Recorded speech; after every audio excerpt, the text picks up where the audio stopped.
यहाँ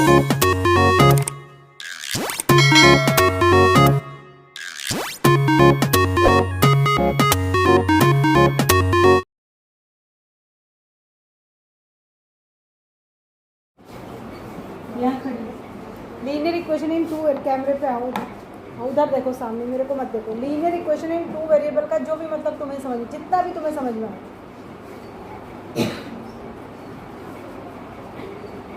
कुछ नहीं समझ में आया तुमने करी क्लास, तुम दोनों क्लासेस में थी। तुमने आज मैंने बोला था पढ़ के आना, पढ़ के आई हो? मैम मैंने लिखी नहीं। क्यों? मैम क्योंकि मैम पापा और मम्मी दोनों 10 बजे जाते हैं, इस वजह से मैम मैंने नहीं लिखी। 10 बजे से पहले भेज दिया था मैंने मैसेज, 9 बजे के आसपास। मैम मेरे पास टाइम फ़ोन नहीं था ना, इस वजह से। एक्सक्यूजेस मत दो मुझे, ऐसे मैं पूछती जाऊंगी तो तुम्हारे पास 40-50 एक्सक्यूज आ जाएंगे। अभी ना करने के बहुत 500 बहाने निकाल सकती हूँ मैं भी। उधर खड़ी हो, ये खड़ा हो जा। हाँ बताओ, इधर आके बताओ, जल्दी आ जाओ फटाफट, पीरियड ही बहुत छोटा होता है। Linear equation in two variable का जो भी मतलब तुम समझते हो, जितना, उधर देख, बच्चों को बताना, मैं तो सुन ही रही हूँ। एक लाइन की इक्वेशन जिसमें 2 वेरिएबल्स हों, उसे लीनियर इक्वेशन में 2 वेरिएबल्स होते और टाइप की भी होती है कोई लीनियर इक्वेशन? हैं। क्वाड्रेटिक मतलब लीनियर इक्वेशन टू वेरिएबल ही होती है या कोई दूसरे टाइप की भी होती है? क्या होती है? एक 1 वेरिएबल। वेरी गुड, कॉन्फिडेंस से क्यों नहीं बोल रहे हो? लीनियर इक्वेशन 1 वेरिएबल में भी होती है, 2 में भी होती है, बस 2 ही टाइप की हो सकती है, 2 ही टाइप की हो सकती है। खड़ी हो जाओ आशिता। 3 की भी हो सकती है, बस 3 की हो सकती है। तुम बताओ, नाम बोलना जरा। हाँ आयुषी, 1, 2 और 3 की हो सकती है बस। अरे हाँ या ना बोलो, बस 1, 2 और 3 की। कितने लोग इस बात से सहमत हैं कि 1 वेरिएबल, 2 वेरिएबल और 3 वेरिएबल में ही हो सकती है?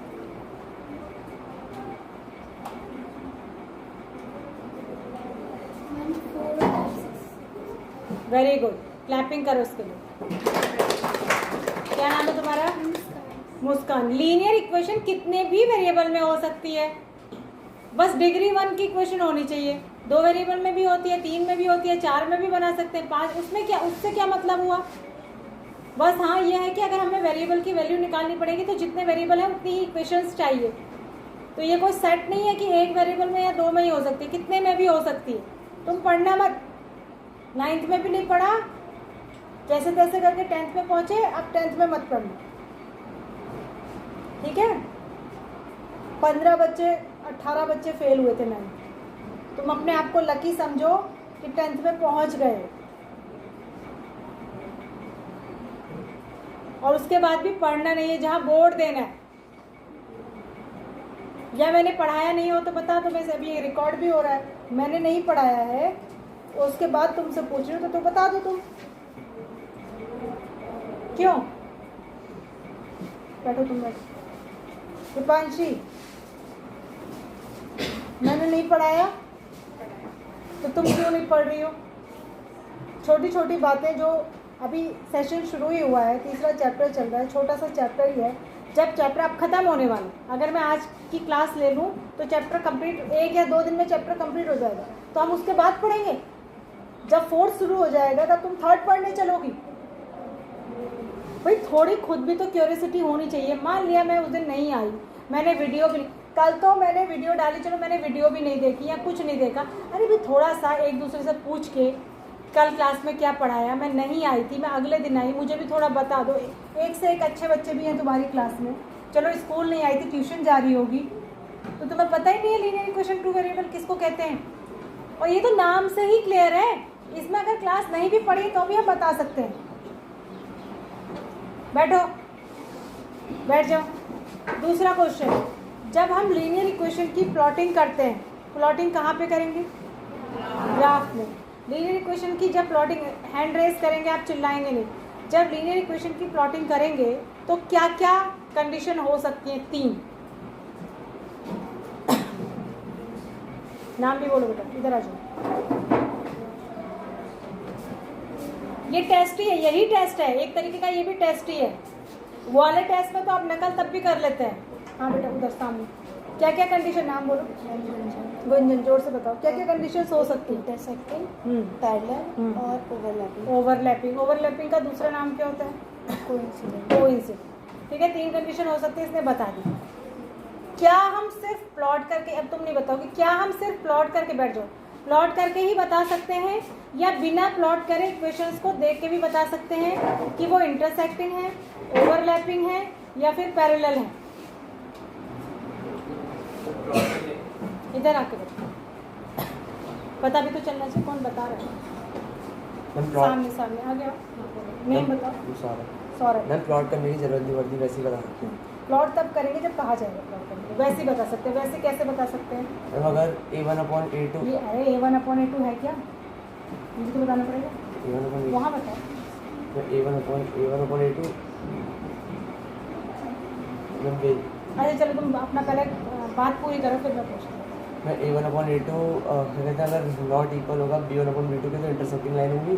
अगर A1/A2 equal B1/B2 equal C1/C2 होगा तो कौन सी लाइन होगी। कोइंसिडेंट। और अगर A1/A2 is equal to B/B2 but not equal C1/C2 होगा तो पैरेलल है। पहले ये बिल्कुल ठीक बताया इसने, क्लैपिंग करो उसके लिए। लेकिन तुम किसी को समझा रहे हो, मान लिया तुम किसी दूसरे बच्चे को पढ़ा रहे हो, तुम्हें पढ़ाना है कि किस टाइम कोइंसिडेंट होगी, कब पैरेलल होगी, कब इंटरसेक्टिंग, तो तुम उसे सबसे पहले ये नहीं बताओगे कि ये A1/A2 B1/B2 C1/C2 क्या है, कहाँ से फाइंड आउट होंगे, क्या होता है ये। जब तुम्हें इतना पता है तो ये नहीं, तू आया था या उस दिन तूने वीडियो देखा है। आया नहीं था, क्लास देखी, क्लास भी नहीं देखी, ट्यूशन नहीं पढ़ा, कहीं नहीं पढ़ा, ठीक है, तो तुम्हें वहाँ ये नहीं बताया A1/A2 B1/B2 C1/C2 क्या होता है, खाली रट्टा मरा दिया। अब एग्जाम में कैसे करेगा फिर जब तुझे A1/A2 B1/B2 C1/C2 पता ही नहीं है और तेरे को बोल दिया एग्जाम में क्वेश्चन आया कि बताओ लाइन इंटरसेक्टिंग है, ओवरलैपिंग है या पैरेलल है। इसीलिए कहते हैं कि आध कचरा ज्ञान जो होता है ना, आधा ज्ञान जिसको कहते हैं, आध कचरा ज्ञान, ज्ञान होने से भी ज़्यादा खराब बात है ना होने से। अगर हमें किसी चीज़ की नॉलेज नहीं, अच्छी बात है, लेकिन आधी अधूरी नॉलेज ज़्यादा खतरनाक होती है। अब उसने सब रट रखा है, बहुत अच्छी बात है, उसने बता भी दिया, लेकिन उसको यही नहीं पता A1/A2 B1/B2 C1/C2 है क्या, तो क्या निकालेगा एग्जाम में। बैठो, हाँ इधर आ जाओ,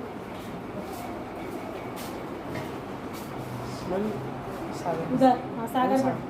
मैम A1 और मैम A1/A2 जो दो इक्वेशंस दी होती हैं, तो मैम वो उसके कोफिशिएंट्स होते हैं। किसके कोफिशिएंट है। मैम इक्वेशन के, मैम जैसे A1x हो गया, x का कोफिशिएंट। इक्वेशन के कोफिशिएंट जरूरी है कि A1x का ही कोफिशिएंट होगा। मैम किसी भी वेरिएबल का हो सकता है। हाँ, वेरिएबल के कोफिशिएंट होते हैं। किसके कोफिशिएंट होते हैं। वेरिएबल के क्या होते हैं, कोफिशिएंट होते हैं।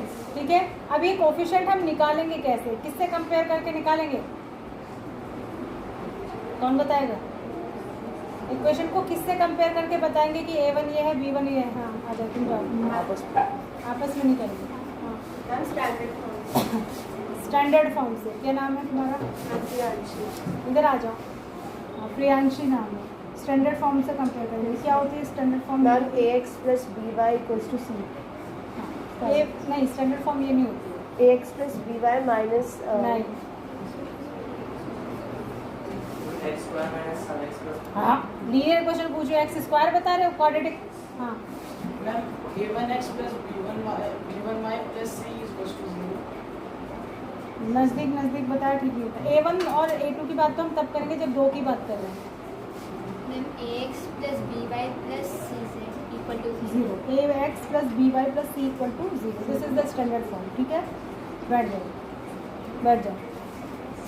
ठीक है, ये बात समझ में आ गई आपको। अच्छा, अगला क्वेश्चन मेरा ये है कि हमें जब हम ये पता कर लेते हैं कि लाइंस इंटरसेक्टिंग है या पैरेलल है या कोइंसिडेंट है, उससे हमें एक बात और पता चल जाती है कि लाइंस के सॉल्यूशन होंगे या नहीं होंगे, और होंगे तो कितने होंगे। तो ये कौन बताएगा किस किस कंडीशन में सॉल्यूशन होंगे, होंगे तो कितने होंगे, और अगर नहीं होंगे तो क्या होगा। मीनल, मीनल है तो कौन, फिर मीनल। आ जाए प्रियानी, प्रियानी का हाथ खड़ा हो रहा है लेकिन वो कंफ्यूज है, करूं या नहीं करूं। आ जाओ, अपने दिमाग में सोच के बताओ, बोलना नहीं, किसी बात नहीं करनी है, खुद जितना आपने पढ़ा है उसको एनालाइज करिए, रिकॉल करिए। हाँ हम इंटरसेक्टिंग के नो सॉल्यूशन है और कोइंसिडेंट के इनफाइनाइट सॉल्यूशन भी हो सकते हैं, और पैरेलल के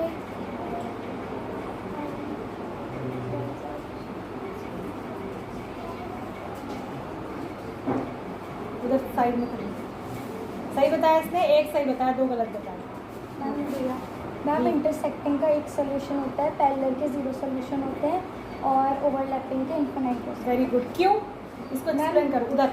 मैम क्योंकि मैम इंटरसेक्ट जो 2 लाइन करती है वो एक पॉइंट पे करती है। Very good. और जो लाइन ओवरलैप करती है पूरा एक दूसरे को ओवरलैप कर देती है, तो कितने भी सोल्यूशंस हो सकते हैं, Very कितने भी good, पॉइंट very निकल good. सकते हैं। और जो 2 पैरेलल लाइन होती है तो कभी इंटरसेक्ट ही नहीं करती, तो एक भी पॉइंट उनमें कॉमन नहीं आएगा, तो नहीं आएगा। क्लैपिंग। इसका कंसेप्ट क्लियर है भाई। सॉल्यूशन वही होते हैं जहां लाइन एक दूसरे को टच करती है, तो जहाँ मिलती है टच करती है। इंटरसेक्टिंग में तो मिलती है, एक जगह पे काट रही है, एक पॉइंट पे मिल रही है। ओवरलैपिंग में पूरी मिल जा रही है, तो जहाँ एक पॉइंट पे मिल रही है एक सोल्यूशन, जहाँ पूरी मिल जा रही है तो इनफाइनाइट सोल्यूशन, और जहाँ टच ही नहीं कर रही वहाँ सोल्यूशन कैसे आएगा?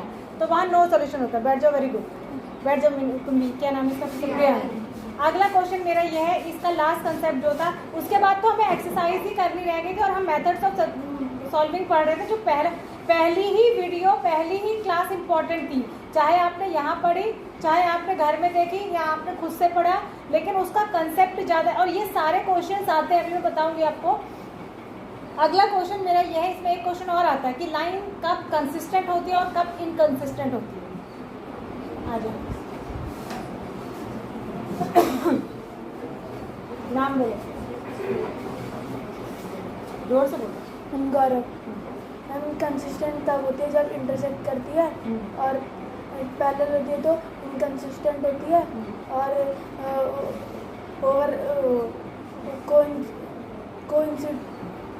कोइंसिडेंट जब होती है तो कॉन्सिस्टेंट होती है। कंसिस्टेंट। कुल मिला के इस बात को कैसे कहना चाहिए? सही है, इसने सही बताया। बैठ जाओ। इस बात को और इजी तरीके से कैसे कहना चाहिए? ये आ जाओ, क्या नाम है इसका? जल्दी आओ, जल्दी दौड़ के आओ, फिर मैं थोड़ा सा पढ़ाती भी हूँ। जिस इक्वेशन के सॉल्यूशन होते हैं, नाम अधिकारी जिस इक्वेशन के सॉल्यूशन होते हैं वो कंसिस्टेंट। Very good. जब इक्वेशन के सोल्यूशन होते हैं तो वो कंसिस्टेंट होते हैं, और सोल्यूशन दो केस में ही होते हैं। कब होते हैं? या तो वो ओवरलैप करे या वो इंटरसेक्ट करे। तो यानी जब ओवरलैप और इंटरसेक्ट करेगी तो उसका सोल्यूशन है। जब सोल्यूशन है तो कंसिस्टेंट होती है, और जब सोल्यूशन नहीं होते, यानी किस केस में? Infinite solutions. नहीं, जब नहीं होते हैं। नहीं कब होते हैं? जब पैरेलल होती हैं। आधे ये भी नशे में हो रहा है। बैठ जाओ। जब पैरेलल होती है तो सोल्यूशन नहीं होते, और जब सोल्यूशन नहीं होते तो उस समय इनकंसिस्टेंट होती है। क्वेश्चन घुमा, एक क्वेश्चन मैं अभी बताती हूँ आपको। सप्लीमेंट्री एग्जाम में एक क्वेश्चन आया, इतना इजी क्वेश्चन, 3 नंबर का आया है। उसने 3 इक्वेशन दिए हैं। अब इक्वेशन मुझे याद नहीं है, मैं अपने मन से कोई इक्वेशन लिख दे रही हूँ। जैसे उसने लिखा है 1/5x - 2/3y = 3। मान ली एक इक्वेशन, उससे 3 इक्वेशन दिए। मैं आपको बताने दें कि ऐसे क्वेश्चन आते हैं, इसीलिए आपको क्लास में बताते हैं। और जब मैं आपको पढ़ाती हूँ तो मैं ये बात जरूर बताती हूँ कि किस टाइप का क्वेश्चन एग्जाम में फॉर्म होता है। मैं हर चैप्टर में बताती हूँ। ये बताने का मकसद यही है कि जब ये क्वेश्चन आपके सामने आए तो आप इसको कर पाएँ। अब ये दिया मान लिया,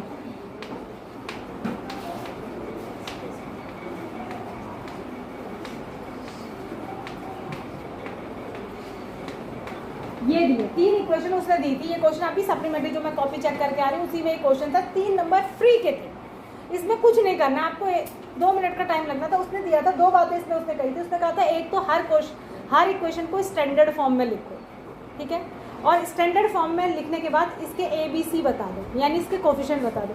तो पहला काम हमारा था, इसको स्टैंडर्ड फॉर्म में ऐसे लिखते हैं, सारे पॉजिटिव में ही लिखते हैं स्टैंडर्ड फॉर्म में। तो AX हो गया प्लस BY, अब B क्योंकि है तो नेगेटिव तो प्लस लिख के माइनस को ऐसे लिखेंगे, AX प्लस BY, ठीक है, BY प्लस C। अब C तो इधर आके माइनस हो जाएगा, तो प्लस करके -3 = 0। ये तो स्टैंडर्ड फॉर्म हो गई। अब उसके बाद ABC बता देना है। तो A क्या है 1/5, B क्या है -2/3, और C क्या है -3। ऐसे ही इस इक्वेशन को जब AX BY लिखेंगे तो AX में लिखेंगे 2x, BY है नहीं प्लस 0y, C के लिए प्लस, इधर आके माइनस होगा, माइनस करके ऐसे लिखेंगे। लिखना हमें प्लस की फॉर्म में, स्टैंडर्ड फॉर्म तो यही है ना, AX plus BY plus C, इस फॉर्म में लिखना है। तो जो माइनस में उसको ब्रैकेट के अंदर करके लिखेंगे, ठीक है। तो यहाँ A हो गया 2, B हो गया 0 और C हो गया -5। ऐसे ही इसके लिए करना। ये क्वेश्चन आया 3 नंबर का। ये जितने बच्चों की भी मैंने कॉपी चेक करी, 15 बच्चे सप्लीमेंट्री, एक ने भी सही लिखा, कितनी देर लग रही है मुझे इसको करने में? अभी मैंने तीसरा करा नहीं, तीसरा भी कर 2 मिनट मैक्सिमम। 3 नंबर का क्वेश्चन नहीं आया, करा ही नहीं। तो छोटी सी बात भी जो आपको बताते ना, जैसे ये तूने ये तो बता दिया लेकिन तुझे ये नहीं पता कोफिशिएंट क्या है, तो यही ये छोटी छोटी बातें ही एक एक नंबर मिलके ही 100 बनते हैं, और एक एक नंबर कट के ही 33 नंबर लाने के लाले पड़ जाते हैं। 100 में से हम 33 नहीं ला पाते, जबकि 20 इंटरनल भी है, टीचर भी दे रहा है कुछ, तो भी हम 80 नंबर के पेपर में से 27 नहीं ला पाते। क्यों? क्योंकि क्लास में नहीं सुनते। ये बड़ी बड़ी बातें थोड़ी, छोटी छोटी वही बात जो आपको क्लास में बताई गई, उस चीज़ को आप ध्यान से देख लें, सुन लें, रिवाइज कर लें, तो सारे क्वेश्चन ऐसे ही आ जाते हैं। वहाँ पे कोई रॉकेट साइंस थोड़ी लग रही है, या 10th में कोई आप IT का कोर्स, वो सॉरी इंजीनियरिंग का कोर्स थोड़ी ना पढ़ रहे हैं, मेडिकल की पढ़ाई थोड़ी कर रहे हैं यहाँ पे कि समझ में ही नहीं आ रहा है, इतना टिपिकल है। बुक दो, नई वाली देना।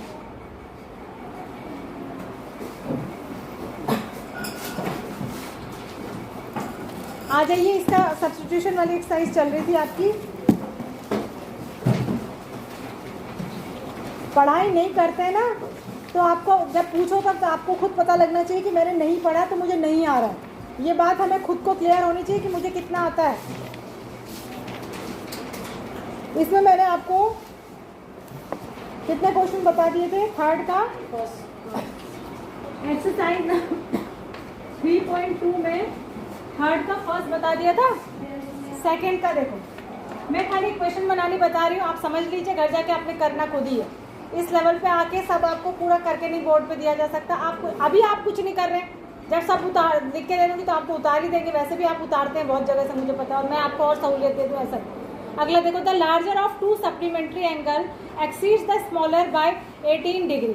ये कह रहा है 2 सप्लीमेंट्री एंगल है। इसमें हमें एक बात पहले क्लियर होनी चाहिए कि सप्लीमेंट्री एंगल वो होते हैं जो जिनका सम 180 होता है, ठीक है। अब क्योंकि हम 2 वेरिएबल में इक्वेशन बना रहे हैं, तो हम 2 अलग अलग मान लेंगे कि पहला ये है और दूसरा ये है, लेकिन इसमें लार्जर और स्मॉलर में रिलेशन दिया है, तो हमें एक को लार्जर और एक को स्मॉलर मानना पड़ेगा। तो हम लिखेंगे लेट लार्जर नंबर क्या है, larger number equals to s, और let smaller number equals to y. अब क्योंकि ये सप्लीमेंट्री है, तो इसमें एक रिलेशन तो इसने दिया है, और दूसरा रिलेशन इनके लैंग्वेज में ही है, जो आपको खुद समझना पड़ेगा। भाई चाहे ये कहे या ना कहे, इसने इनको सप्लीमेंट्री तो बोला है ना, तो ये तो हमको पता ही है कि इन दोनों का सम 180 होगा। ये तो खुद ही इक्वेशन बनेगी, इसने कहा नहीं, आपको खुद समझना है, ये इक्वेशन खुद आपके दिमाग में आनी चाहिए। दूसरा इसने रिलेशन दिया है, तो आप लिखेंगे according to the question. According to the question ये कह रहा है कि जो लार्जर नंबर है वो स्मॉलर से 18 डिग्री ज़्यादा है। अब लार्जर क्या है, x, और स्मॉलर क्या है, y। कौन सा ज़्यादा है, ये। किससे ज़्यादा है, इससे। तो कहाँ ऐड करेंगे, यहाँ। तो x माइनस y 18, बस बन गई क्वेश्चन 2। लीनियर इक्वेशन बन गई। दोनों को सॉल्व करना है, किससे, सब्स्टिट्यूशन से। चाहे इसमें से x equals to Y plus 18 इसमें रख दीजिए, चाहे इसमें से x equals to 180 minus Y इसमें रख दीजिए। किसी से भी किसी में निकाल के रख सकते हैं। एक की वैल्यू आ जाएगी, दूसरे को फिर निकाल लेंगे पहले के टर्म, ठीक है, हो जाएगा। बहुत छोटी से क्वेश्चन से, बड़े नहीं। अगला देखो, थर्ड क्वेश्चन। इसका थर्ड क्वेश्चन देखिए। अब मैं आपसे पूछूंगी, क्वेश्चन आप बनाइए। The coach of a cricket team by 7 bats. एक क्रिकेट टीम का कोच क्या है, कोच है, उसने क्या खरीदा, 7 तो बैट्स खरीदे, 7 क्या खरीदे, बैट्स खरीदे, और 6 खरीदी बॉल। 6 क्या खरीदी, बॉल, 6 बॉल्स खरीदी उसने। तो अब ये कह रहा है दोनों चीज़ें मिला के उसने 3800 या 3800 रुपीज़ की खरीदी। लेटर, बाद में, शी बाइज 3 बैट्स। ये तो पहली बार में उसने खरीदा, पहली बार में उसने ये खरीदा, और दूसरी बारी में उसने फिर से 3 बैट्स खरीदे और 5 बॉल्स खरीदी 1750 रुपीज़ की, और 5 बॉल्स। ये उसने कितने का खरीदा था, 3800 का, ये पहली में। और दूसरी बारी में उसने कितने का खरीदा, 1750। अब आपको इसको सॉल्व करना है सब्स्टिट्यूशन मेथड से। पहले इक्वेशन में मुझे बताइए, पहली इक्वेशन क्या बनेगी। 7x प्लस अब इसमें आपने x और y क्या लिया? हाँ, x और y क्या लिया? हाँ, क्यों? बैट्स और बॉल तो उसने खुद ही दिए हैं 7 और 6।